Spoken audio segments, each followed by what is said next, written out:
Welcome to the Profit Answer Man, RJon Robbins. It's great to have you join us today. Thank you, Rocky, for inviting me. I'm happy to be here finally. Excited for the conversation. Can you quickly share a little bit about yourself and your business? I've got multiple different businesses. They all serve the same basic target audience, which is owners of small law firms. In other words, entrepreneurs whose businesses all happen to be small law firms. We also have a CFO service. We have a controllership service. We have a bookkeeping service, all designed to serve the needs of the same target audience. So there's different businesses, but they all serve the same customer. And you are an attorney too, correct? Yeah, the other day I don't remember where I was, and someone asked me that, and I had to stop and think for a second. I'm like, yes, I am an attorney. I forgot about that. It's been so long since I've practiced. But yes, I do have a bar license, and I have to keep up with my CLE credits and everything because I didn't go through all that. I didn't go through all that trouble to let my bar license lapse. It's funny, half of attorneys don't practice law. It's life, right? So you're also the author of Profit First for, it said lawyers, right? Not attorneys. Okay.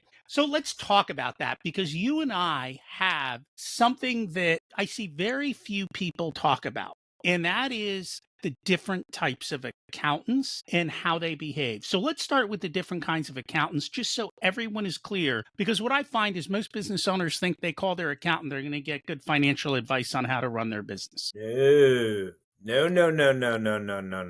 Don't. Not all lawyers are created equally, and any self-respecting lawyer who is honest will be very forthcoming about this with their clients. Even amongst family law attorneys, there's family law attorneys who really focus on high net worth families who are going through high net worth divorces versus low net worth. And, I could go practice area by practice area. You get the idea.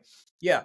Accountants. All right. Where do I begin? And with respect, I know your wife's a CPA. So, Have at it. Sorry, Mrs. Rocky. Let's just explain the different types and what they're good at and what they're not good at. Yeah. Okay. So financial accountants, management accountants, two very, very different animals, right? And you hire a financial accountant when you're looking for as a management accountant at your great peril. And this is precisely the mistake that most struggling business owners make over and over and over and over again. Most management accountants are financial accountants. Very few financial accountants are also management accountants. Very important to understand this. So what's the difference? A financial accountant looks at your financials as if they're looking through the rearview mirror. This is what has already happened, for which we need to now account for. We need to account for revenue that has come in the past. We need to account for expenses that have been incurred in the past. And we need to make sure that we are in compliance with all the rules and regulations because of conduct and things that have happened in the past. That is a financial accountant. This is the person you're going to go to usually to help you with your tax preparation. A management accountant is a very different animal. A management accountant is sitting in the passenger seat next to you, looking at the map, looking at the GPS, helping you anticipate what's coming up, helping you plan for, helping you anticipate, giving you options, weighing pros and cons. Management accountants are looking forward. Financial accountants are looking backward. The problem is when you go to a financial accountant, a person who's looking backward, and you say, help me plan my future. Help me make plans for the year ahead. Most financial accountants, they know like a smidge. They know a smidge about management accounting, enough to sound a lot smarter than most of their clients, but not enough to actually do you any real good. So inadvertently, I say giving them the benefit of the doubt, what they end up doing is screwing you because you think you're getting management accounting advice, but what you're really getting is garbage. And so they end up telling you all of the things you need to do to be in compliance and all the things you need to do to not break any of the rules and all the things you need to do to not run any quote unquote risks. And of course, I'm putting these all in air quotes because these are subjective advice they're giving you. But what they're not really doing is helping you by saying, how much income do you want to take out of this business 24 months from now? Let's make a plan to get you there. Management accountants will say, how much income do you want to be taking out of this business 12 months from now, 24 months from now, 36 months from now? How much do you want this business to be worth 12 months from now, 24 months from now, 36 months from now? Let's make a plan to get you there. That's what management accountants do. Very big difference. Do you find most small accounting firms or tax firms have management accountants in their offices? I find that most small accounting firms, most small tax firms don't even really understand what management accounting is because it's not required. They're not required to study. It is an elective of an elective of an elective of a subset that most of them are not even acquainted with. So the answer is no. And I'm not I have some surprised pretty about strong feelings about this, if you hadn't noticed. I appreciate that because very few people do. Well, that's because most people don't even realize how bad they've been screwed. If they understood how bad they've been screwed, if you just open your eyes, put a light on it, and you see it, then you understand how bad you're getting screwed, then you'll have strong feelings about it too. If you go and survey 10,000 small business owners and they're not all ranting and raving like me, it's because they don't realize what has been happening 1,999 of them. Ignorance is bliss. What can I say? If they weren't so ignorant about what's been happening, no offense to them, but their accountant should be telling them, they wouldn't be so blissful. You should be pissed off. I don't think they're blissful. I just don't think they know what Oblivious. to How's ask that? for. They're oblivious. They don't know what to ask for. They don't know what to ask for, and their accountant doesn't tell them what they should ask for. Well, because the accountant doesn't know. The accountant should know. I mean, yeah, but here's an idea. Read my book. It's all in here. And even if you're not a lawyer, read my book. It's all in here. Just take lawyer out of it. Now, in the book, you say they took an oath against you. Can you explain that? Your CPA is not on your side. Your CPA has sworn an oath against you. Now, this is something that's really hard for lawyers to understand because lawyers, we swear an oath of loyalty to our clients. And so lawyers go around thinking that, every professional has an oath of loyalty to their client. But that's not true. Let me just read something from my book. It might make more sense. Here's the state of Florida oath of admission for attorneys. I'm licensed in Florida, but this is materially the same in any state you look at. All right. A lawyer, as a member of the legal profession, is a representative of the client,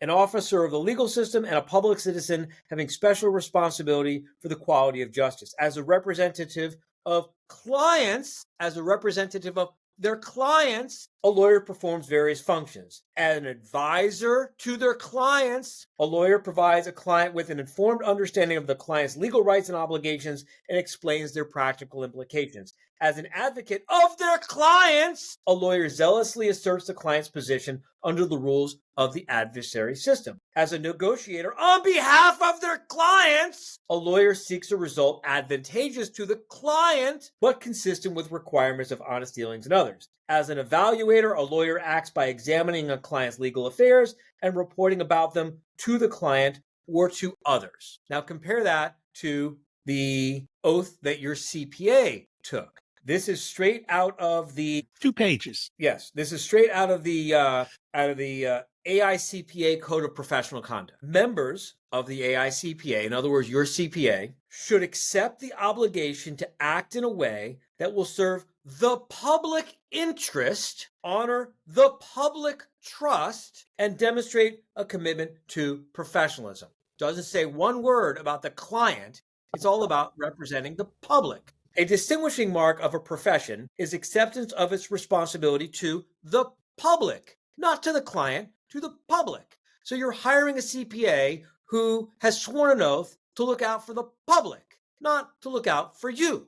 The accounting profession's public, here's where it gets really good. The accounting profession's public consists of clients, creditors, governments, employers, investors, the business and financial community, and others who rely on the objectivity and integrity of the CPA to maintain blah, blah, blah, blah, blah. So in other words, your CPA has an obligation, has sworn an oath to look out for your creditors. I mean, what are you going to do? I mean, I've been accused of a crime and I'm going to hire the prosecutor to represent me. Yeah. You know what's funny? In other countries, they're required to have good bookkeepers and good books, and they have to actually make sure that they meet the standards. Whereas in the US, anyone can do bookkeeping, and there are no standards. Don't even get me started on these QuickBooks operators who know how to operate QuickBooks. Do they? They read the software manual, they know how to operate the software, and they hold themselves out as bookkeepers. How do you feel about them? We don't have enough time on one episode. Here's what I've noticed. There's a reason why my bookkeeping business, which by the way is the largest bookkeeping business in the legal industry, we generate over $1 million a year in revenue, and we have a waiting list like 6 months long. And the name of the business is Small Law Firm Bookkeeping That Doesn't Suck. That's the name of my bookkeeping business because it says it all. Because most small law firm bookkeepers, not all, there's some good ones, but most of them suck. And it's not because they're doing it inaccurately. I mean, the numbers add up. It's just that the reports they give are garbage. The insight is non-existent. It's terrible. They're like driving down the street and I just take a gallon of milk and I splash it all over the windshield inside the car and say, keep driving. So the way we do things is a little different. We take their bookkeeping as they do it, because I don't even want to talk to them. And then I rearrange it so that when we look at it with the business owner, they actually understand what's going on and they can see the real results, because we pull out what is relevant and we put it in a format that matters. And I don't care what the bookkeeper does, because it always goes to the same standard. I didn't try to start a bookkeeping business. I tried not to start a bookkeeping business. I tried I had a $10 million business of my own before I started a bookkeeping business. I had a whole separate $10 million business just doing CEO services, COO services, and CFO services for small law firms before I started a bookkeeping business. I tried to find enough good bookkeepers to refer business to all of them. Couldn't find enough to keep up with. I mean, we manage over 500 law firms.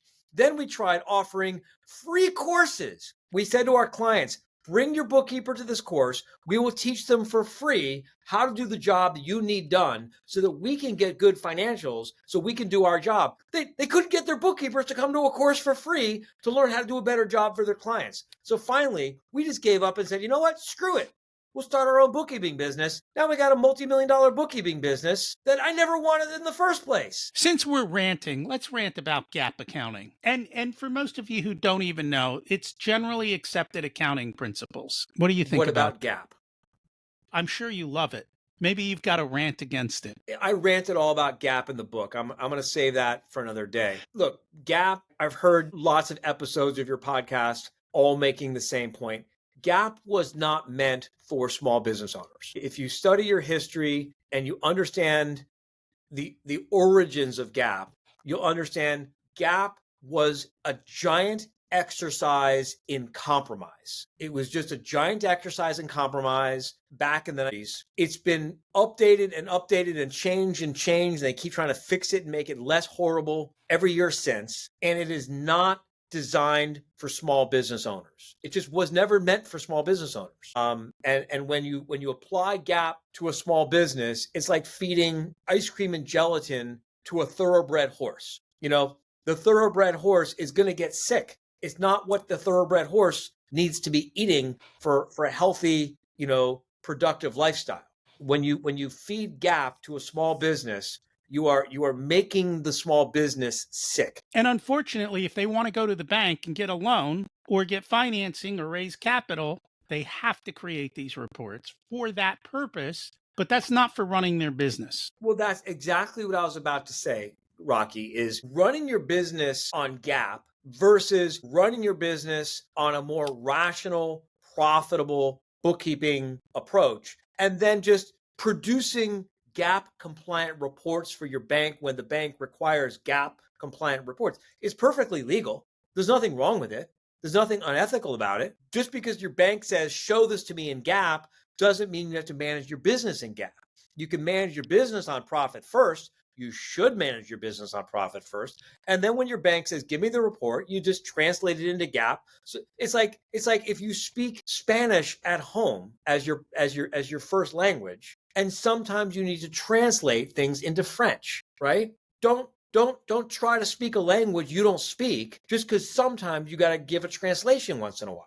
run your business on profit first, rational, small business bookkeeping. And when your bank requires it, just translate into GAAP and give them their GAAP reports to keep them happy. That's the smart thing to do, not what most people do. I agree with you. I was just reading Berkshire Hathaway's annual report, which is the letter from Warren Buffett.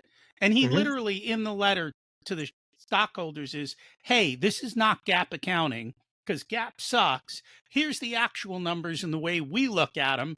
The GAP's in the back of the report. So, if a guy's sitting around with a few $100 billion in cash waiting to do something in business can do it, I think we can too. I would make the argument, and I think this is really important to say, I sincerely doubt, and I don't pretend to know Warren Buffett's business or him, but I sincerely doubt he would have become who he is today if he was using GAAP to get there. I agree with you. Warren is very simple. Show me how to cash flow, baby. Give me a very high cash flowing business with a big fat moat around it, and life is wonderful.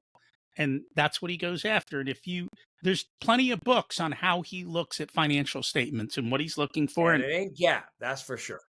Correct. So one of the things, though, that you say in the book is you don't have to look at the numbers. Is that true? Right. How do you run a business without looking at the numbers? Okay, let me be more clear about what I say. Let me clarify. I'm in my wife's office today because of the work being done in my office. If I was in my office, I would be able to show you a map. So think about a map of the Earth, okay? What's at the top of the map? Santa Claus in the North Pole. And below that? Right below it? Is that Canada? Greenland? I don't know. Okay. And below that? The United States, unless you're in Europe. Are we going all the way to South America or let's South Pole? All right. Now, let me ask you a question. Why does the map have to appear that way? Why can't America be on the bottom part of the map and Argentina be on the top part of the map?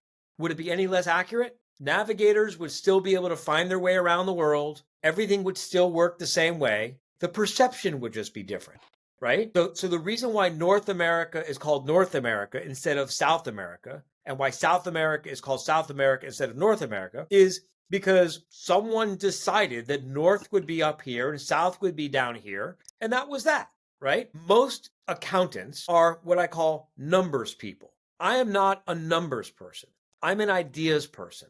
I understand concepts. I understand ideas. I'm not really that great with numbers, all right? I'm not very comfortable with numbers. If you look at a set of financials, there's a north and there's a south. But the reason why the north is because the financials were designed by numbers people. When I look at a set of financials, I look at the bottom part first. I look at the concepts, the ideas, the assumptions. If the concepts and the ideas and the assumptions, which are written in words, make sense to me, if I can understand the concepts, if I can understand the assumptions, then I understand the business, right?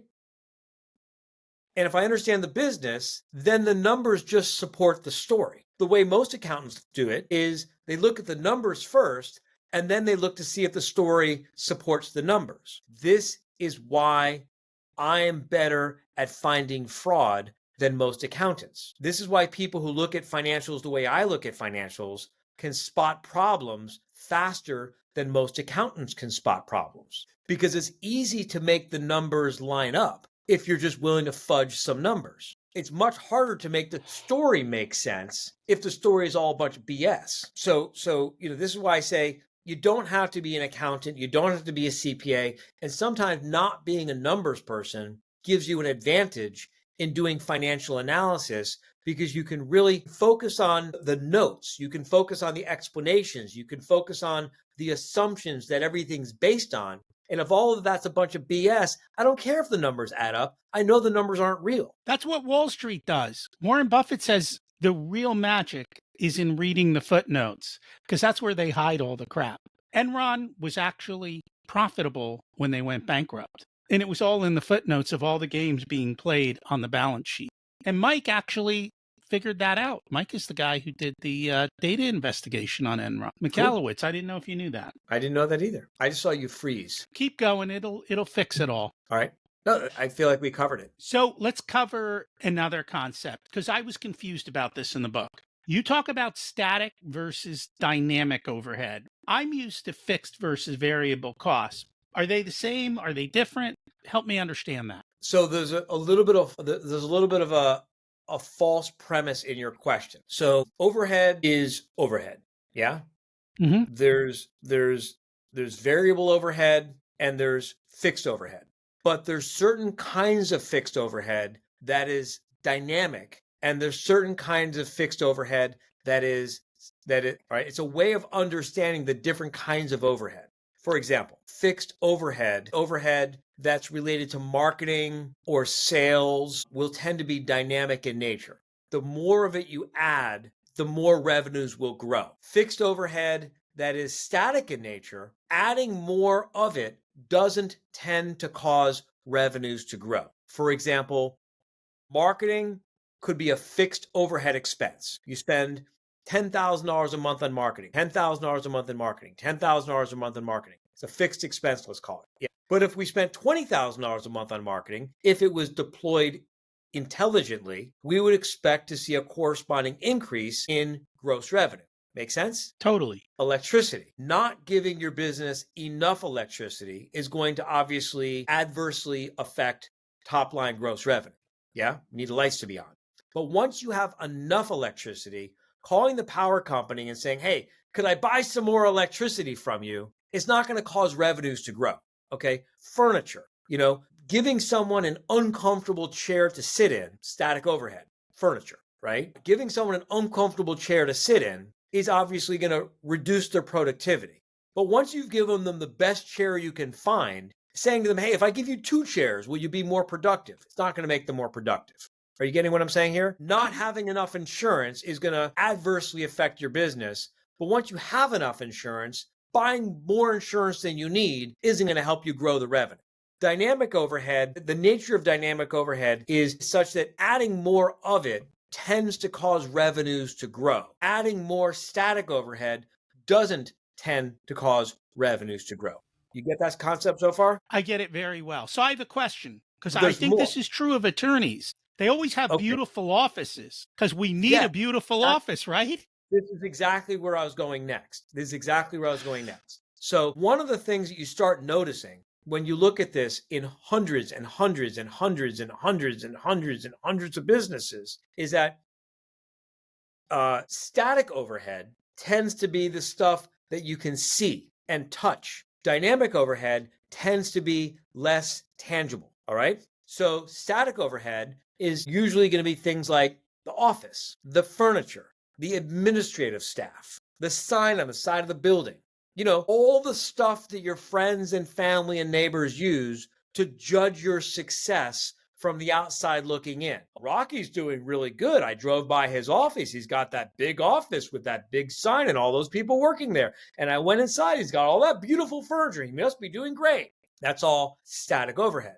No one is looking at your office and looking at your business and saying, Rocky's doing great. He's spending twice as much money on marketing and twice as much money training his staff so they can be at peak performance and getting really great financial insights into his business because he's investing in proper financial advice. They don't see that, right? And so the person with the weak ego running the struggling business, the first thing they tend to slash is dynamic overhead. And what they should be doing is slashing the static overhead and preserving the dynamic overhead.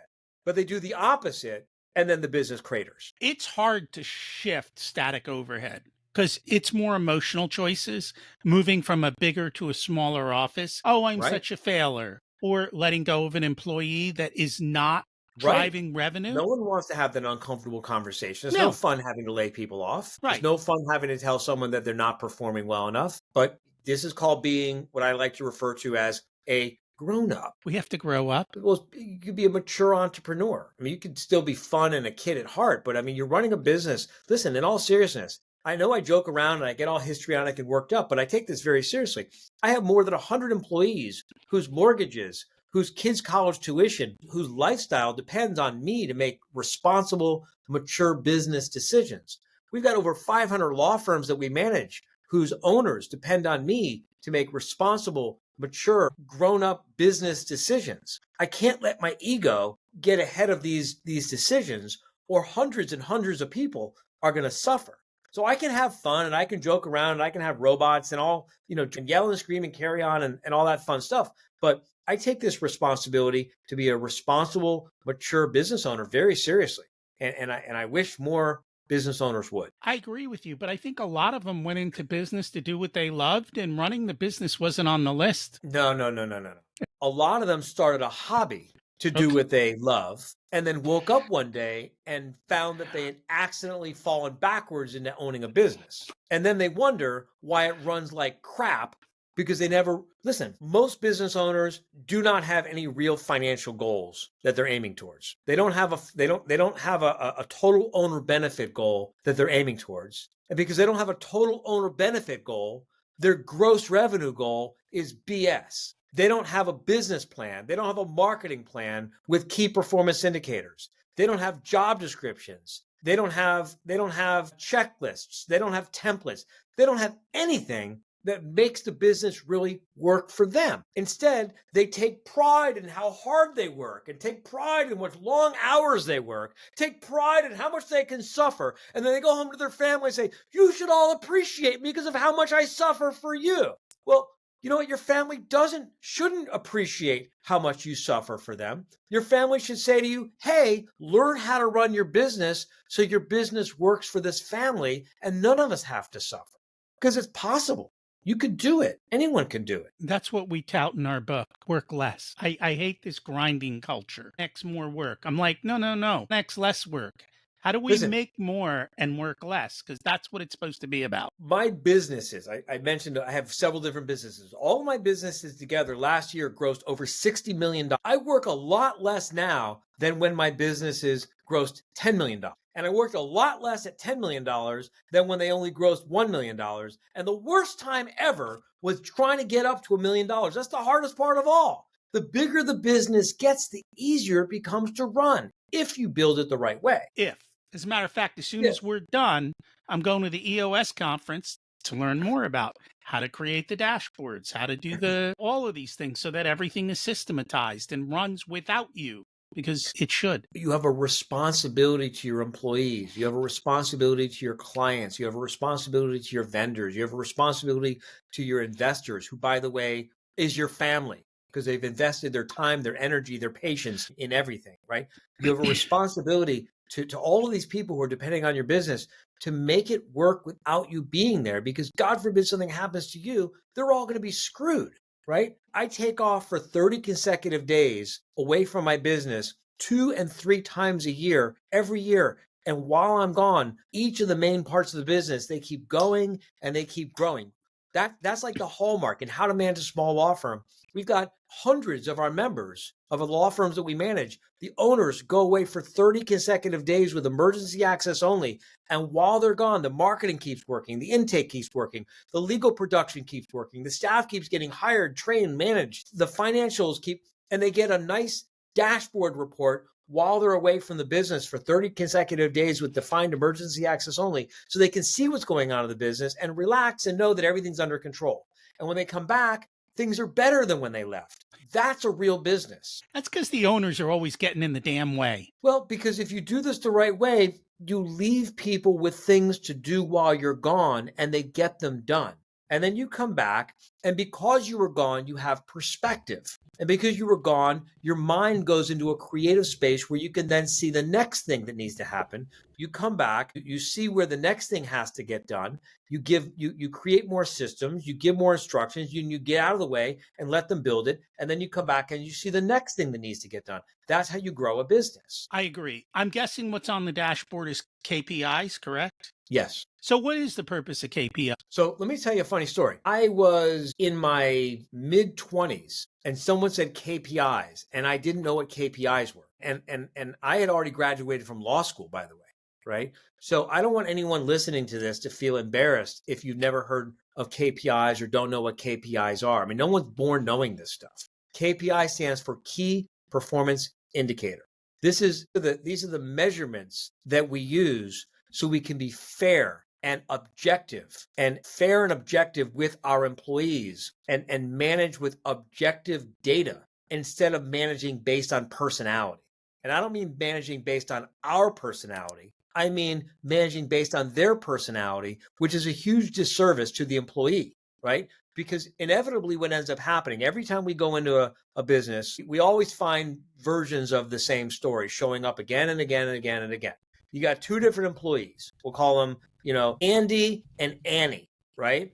Or Betty and Bob. Say Betty and Bob because it's easier to pronounce. So Betty is, let's say, quiet and humble and demure and not a big loudmouth. And Bob is a big loudmouth who brags about how great he is all the time.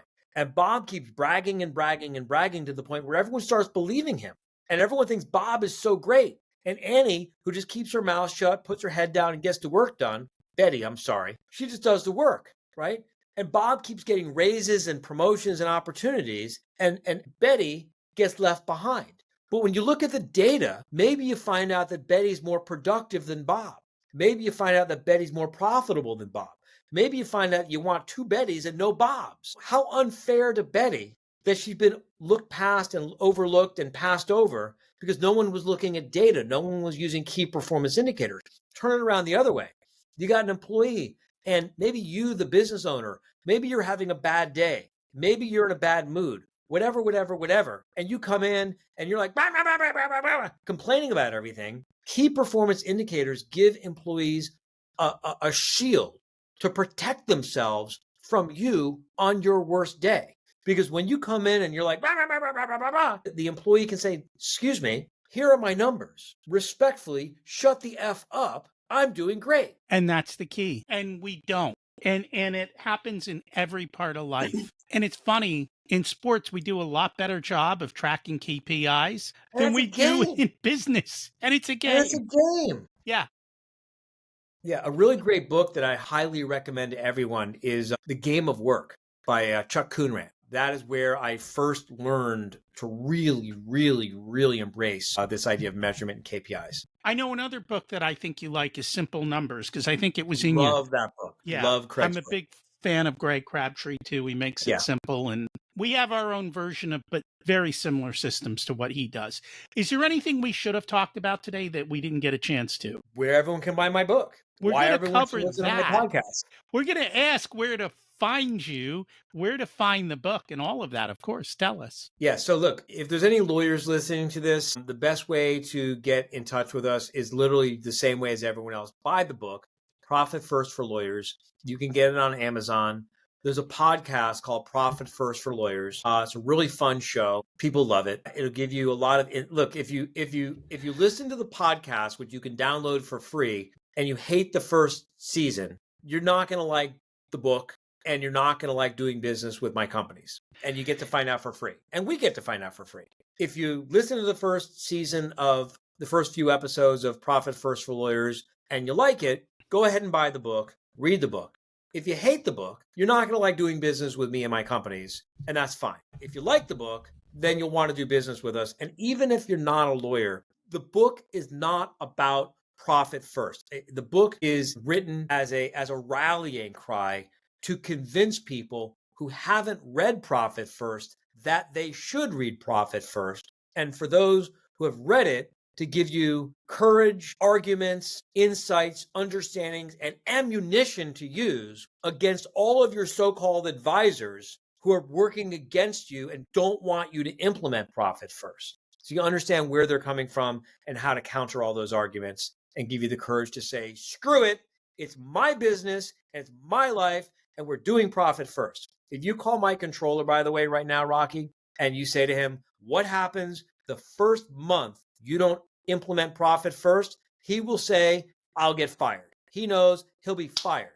That month, as much as I like the guy, as inconvenient as it would be for me, he knows there's a capital offense around here. It works. You just got to implement it. What I find is a lot of people implement and they go, the system doesn't work. I don't have enough money. I'm like, no, the system works. You don't have enough money. Go fix the money problem. You know, I was living Profit First. I was endorsing Profit First. I was on stages teaching Profit First. And I'm embarrassed to admit that I took my eye off the ball and my team stopped following Profit First.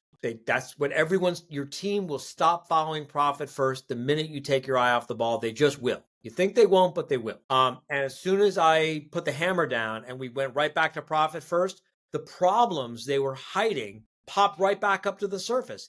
That's what profit first does. It pushes the problems that are hiding or being hidden from you. It pushes them up to the surface where you can't ignore them and you have to deal with them, which makes your business more profitable and gives you a better life. It's just uncomfortable for everyone around you, which is why they like to not do profit first and keep everything hidden under the surface. Not surprising. That's human nature. Thank you so much for joining us today. Thanks for having me, Rocky. Hey, thanks for listening to the entire unedited video of the Profit Answer Man podcast. You can actually get the full podcast in audio only format here on YouTube or any other of your favorite podcast players. Don't forget to go check out episodes 1 through 13. They lay out the foundation of Profit First in the book and how to get started. In addition, we've got hundreds of episodes for you to check out. And if you remember to subscribe, you'll always be updated when we put a new one out every single week. Thanks for listening. Have a profitable week.